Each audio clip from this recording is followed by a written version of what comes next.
Hola, buenas tardes. Soy Begoña Regueiro de la Universidad Complutense de Madrid, directora del Grupo ELI de Investigación de Educación Literaria y Literatura Infantil. Y hoy quería hablar con todos vosotros y vosotras de cuentos tradicionales y de reciclaje y reescrituras de cuentos tradicionales en una comunicación que he titulado Había una vez, hace mucho, mucho tiempo, reciclajes y reescrituras de cuentos tradicionales en el siglo XXI. Bien, para empezar, me parece importante recordar la importancia de los cuentos tradicionales. Para ello he recogido una cita de Valentina Pisantí en la que dice: la influencia que el cuento tradicional ejerce sobre nuestra vida no se agota con el tiempo, sino que nos acompaña durante el curso de nuestra existencia. A pesar de que la cultura occidental moderna haya relegado el cuento al ámbito de los niños, nuestra vida cotidiana está penetrada de remisiones y de referencias a los cuentos. Insisto en que me parece importante recuperar esta cita y recordar la importancia de los cuentos tradicionales en la configuración de la sociedad y de las propias personas, porque los cuentos tradicionales han recibido muchas críticas desde diferentes ámbitos de los estudios filológicos. En primer lugar, desde los estudios feministas se le ha acusado de presentar modelos de mujeres pasivas. Dice Domínguez García que encasillan a la mujer en un rol específico e inmutable, poco compatible con la revolución sexual de los años 60. Y Morera recoge una cita de Pearsons en la que se habla de mujeres débiles, sumisas, dependientes y autosacrificadas, mientras que encontramos hombres poderosos, activos y dominantes. Por su parte, Domínguez García también habla del argumento de los cuentos tradicionales basados en un enfrentamiento entre mujeres. Por otro lado, estudios de los años 70, en los que destacan los estudios de Hugo Cerda, hablan de los cuentos tradicionales y les acusan de presentar una sociedad feudal y clasista, en la que el aristocratismo es un estatus privilegiado, y de una identificación de la felicidad con los bienes materiales. Todas estas ideas, todos estos estudios han tenido como consecuencia que se haya generado una corriente popular contra el cuento tradicional y que en círculos no especializados se hable y se escuchen afirmaciones contra los cuentos tradicionales que pretenden dejarlos fuera, no volver a contarlos, hablan de la no vigencia del cuento tradicional, etc. Así, por ejemplo, en abril de 2019, un grupo de Lampa de un colegio de Barcelona prohibía y eliminaba varios cuentos tradicionales de la biblioteca del centro. Y aún en enero de 2021, en un artículo publicado también en El País, se hablaba de la necesidad de tener en cuenta los cuentos tradicionales, de cómo se están reescribiendo, de cómo se están reelaborando, perdiendo de vista la calidad literaria. Es decir, es un tema absolutamente actual que sigue todavía siendo discutido y siendo debatido en todos los círculos. Por ello, me parece importante hablar de las reescrituras y los reciclajes como prácticas para la recuperación de los textos. Es cierto que cuando el cuento se escribe por primera vez, deja de ser el reflejo de los procesos psíquicos universales, es decir, deja de ser la voz de todo el mundo para convertirse también en reflejo de una psicología individual, que es la del autor que ha reflejado por escrito, dejando su propia marca personal. También es cierto que cuando se recogen en el siglo XVIII con el nuevo concepto de infancia, ya quedan marcados porque les marcan unos nuevos conceptos pedagógicos que tratan de convertir los cuentos en herramientas educativas. Sin embargo, también es cierto que los cuentos son un género que está hecho a propósito para ser usado. Es decir, se permite esa utilización, permite esa adaptación a las diferentes épocas, como señala Valentina Pisantí. Ella misma dice que no es un producto de una mente creadora, sino que como mucho hay narradores que han sido especialmente exitosos o han estado particularmente dotados para dejarlos escritos. Sin embargo, el cuento tiene en su propia naturaleza esta variación.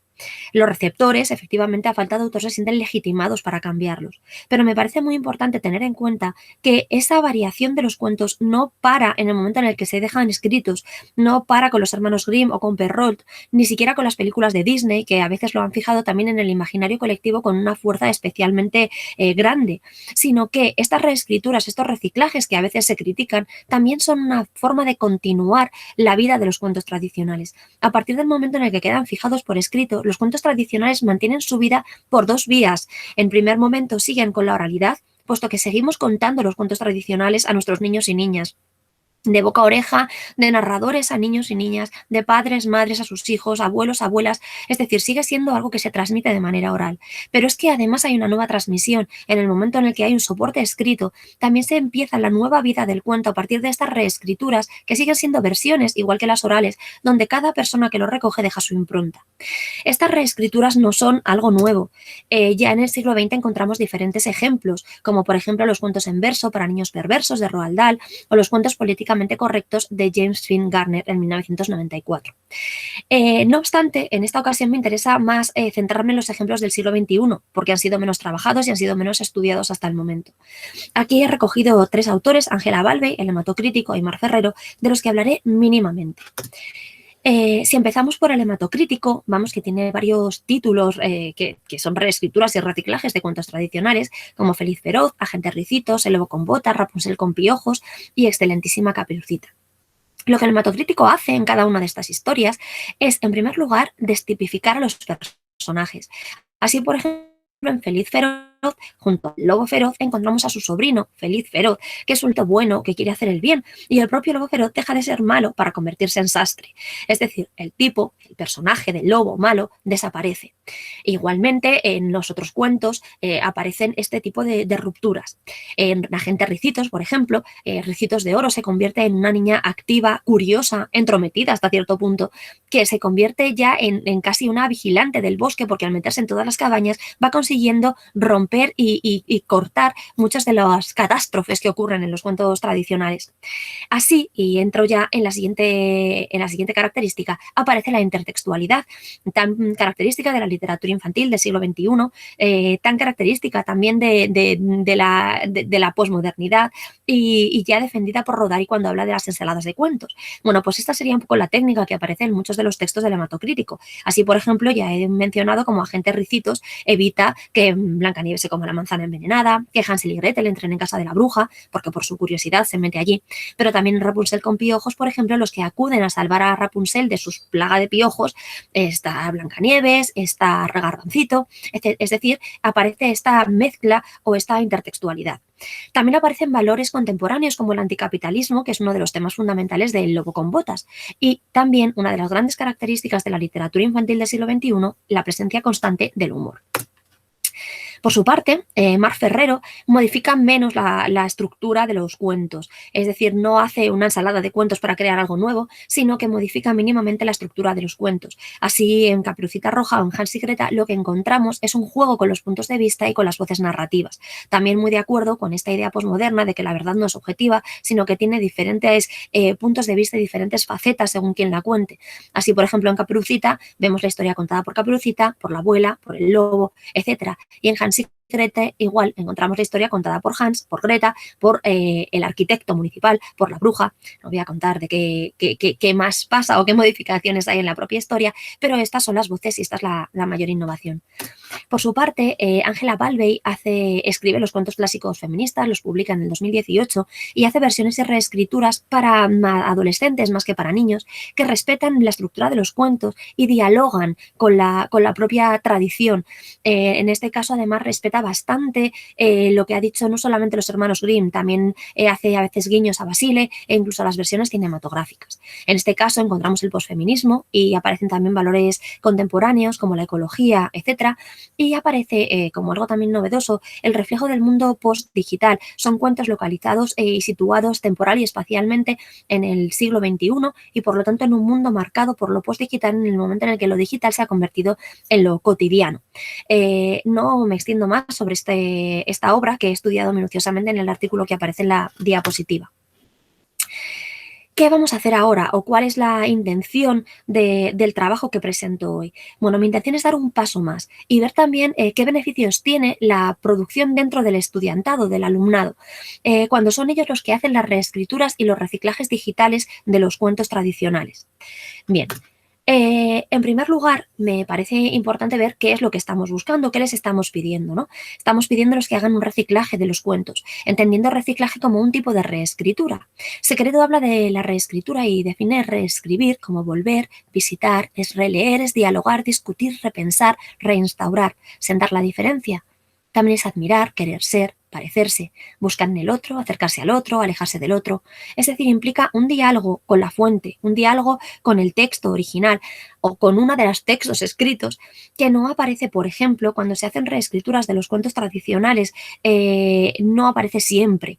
Los que vamos a trabajar, los que hemos trabajado sí que lo hacen, pero también encontramos algunas reescrituras en el siglo XXI que olvidan las versiones escritas y simplemente establecen el diálogo con las versiones cinematográficas. Por lo tanto, es importante cuando una reescritura dialoga al menos con los textos escritos. Sabemos que la oralidad se remonta a tiempos que no conocemos, no podemos decir cuál es la versión inicial de un cuento, sería imposible y pretencioso intentar decir algo así, pero sí el diálogo con las versiones escritas, o al menos con las versiones escritas más extendidas, como las de los hermanos Grimm, las de Perrault o Basile. Por otro lado, hablamos de reciclaje. El reciclaje aporta a la reescritura el traer de nuevo a la vida un elemento que quizá ya no estaba tan vivo. Incluye, según la definición de Llamas, la reiteración, la renovación, el procesamiento de algo existente que se mezcla con otras materias para volver a la vida. En este caso, hablábamos al principio de cómo los cuentos tradicionales han sido denostados y acusados y por lo tanto muchas veces apartados de las lecturas de niños y niñas. Con estos reciclajes lo que pretendemos es devolverles los cuentos tradicionales, quitar esa capa que ha hecho que se separen o que se consideren no tan positivos y devolvérselos a los niños y niñas, pero también a los adolescentes, que también son lectores ideales del cuento tradicional, así como los adultos, obviamente.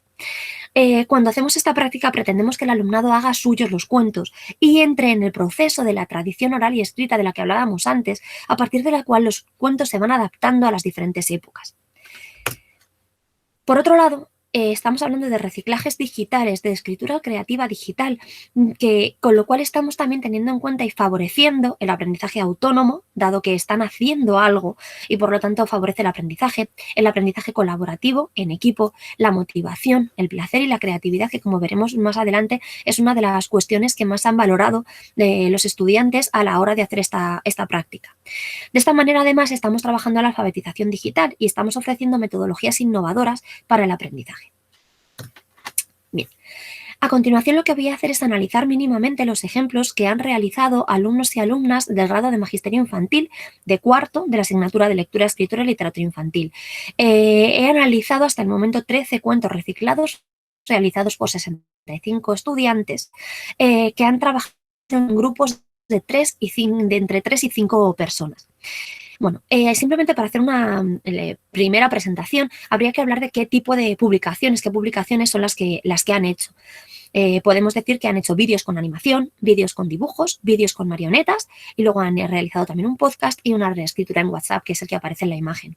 Esto me parece importante porque cada uno ha podido potenciar sus cualidades personales. Aquel que sabe dibujar especialmente bien lo ha hecho, aquella persona que sabe animar y hacer animación en el ordenador lo ha hecho. Es decir, exponer los valores de cada cual al servicio de su aprendizaje, lo cual favorece el aprendizaje al estar en un ámbito que es cómodo y conocido para él o ella. ¿Cuáles son los cambios o las estrategias más habituales de reciclaje que han utilizado? Bueno, en primer lugar, aparecen con mayor frecuencia los cambios ideológicos, mostrando que efectivamente esta corriente de pensamiento contra los cuentos tradicionales sí que ha calado. ¿Qué es lo que más encontramos? Cambios en cuanto a lo que tiene que ver con la igualdad de género y la ruptura de estereotipos. Así, por ejemplo, encontramos mujeres fuertes y trabajadoras. Así, en el cuento de Caperucita, en uno de los reciclajes, habla de una tradición de mujeres trabajadoras, la abuela, la madre, la hija, son peleteras y además esto hace que el lobo las odie porque son peleteras. Por lo tanto, ya encontramos un diferente tipo de mujer. Por otro lado, encontramos hombres dialogantes que no recurren a la fuerza. También en esta versión de Caperucita Roja no aparece un cazador, aparece un pastor y lo que hace es hablar con el lobo. El lobo se ha comido a Caperucita y a su abuela, igual que en el cuento tradicional, porque está enfadado, porque son peleteras, y el pastor lo que hace es hablar con él y convencerle para que hable con ellas en vez de comérselas. Pues luego la saca de la barriga y establecerán un diálogo en el que todo se pueda solucionar civilizadamente. También encontramos padres cuidadosos que muchas veces sustituyen a las madres del cuento tradicional. Por ejemplo, en El Príncipe Rana no aparece ya la reina, sino que aparece el rey, y también en otros cuentos son los padres las figuras de cuidado, lo cual también es una innovación importante. También, por ejemplo, en el cuento de la princesa anciana, que es el reciclaje de la princesa Mono, lo que se busca es una novia inteligente y resultona, y ya no a la más bella de todas, lo cual también está cambiando las atribuciones que se piden en una mujer. incluso en la versión, en el reciclaje de Bien Pudo Ser, ese bando municipal que suele publicar el rey, en el que se dice que se busca quién puede hacer. Bueno, en este caso se buscan chicos o chicas que puedan desencantar a la princesa. Y esto me lleva también al siguiente punto, que es el cambio en los modelos de sexualidad. Encontramos en varias ocasiones parejas homosexuales, tanto en El Príncipe Rana, en El Diablo de Novio o en Bien Pudo Ser. Y encontramos parejas homosexuales de los dos tipos, príncipes con chicos y princesas con chicas. Así en El Príncipe Rana tenemos la versión del príncipe que está con otro príncipe, igual que en El Diablo de Novio, y en Bien Pudo Ser será una doncella la que consiga que la princesa diga otra cosa, se ría y se enamoran y se casan. Por otro lado, aparece también con frecuencia el tema del ecologismo, que ya hemos dicho que es otra de las preocupaciones recurrentes en la literatura infantil y juvenil del siglo XXI y que también aparece en las otras reescrituras de cuentos tradicionales. Así ya hemos hablado de las caperucitas peleteras, que a las que el lobo odia, pero también en uno de los reciclajes de los tres cerditos encontramos a un lobo inspector que castiga a los cerditos que han construido sus casas con materiales no ecológicos, es decir, los que han hecho las casas de plástico y de chapa. Y en Madre Nieve, la prueba que se pone a la niña que cae en el pozo, en primer lugar es que no gaste más agua, luego es limpiar un jardín que está lleno de plásticos y cuando llega a la casa de la anciana lo que le pide es que separe la basura para reciclar. De manera que manteniendo la estructura perfectamente encontramos ya un guiño a estos valores ecologistas. He puesto unas imágenes de los cuentos para que sea más claro cómo lo han hecho. Por otro lado, tenemos una determinación espaciotemporal y presencia de lo postdigital. Ya hablábamos cuando hablábamos de la obra de Balbey, cómo ella lo fija y lo ancla en un espacio y en un tiempo. Bueno, pues muchas de estas reescrituras también lo hacen. Y ese espacio y ese tiempo es ahora mismo, muchas veces en espacios urbanos.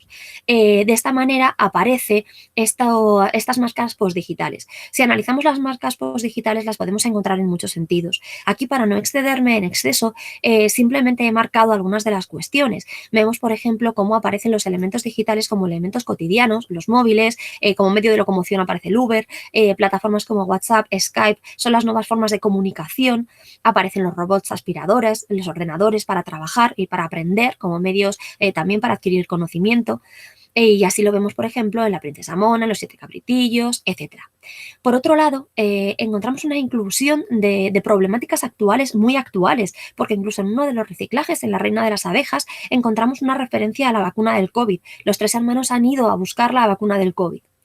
Por último, dentro también de estas características que ya hemos dicho propias de la literatura del siglo XXI, encontramos la polifonía y los diferentes puntos de vista en algunas de las creaciones, como en El agua de la vida, donde el cuento lo narran los diferentes personajes y van contando los diferentes puntos que han ido ocurriendo.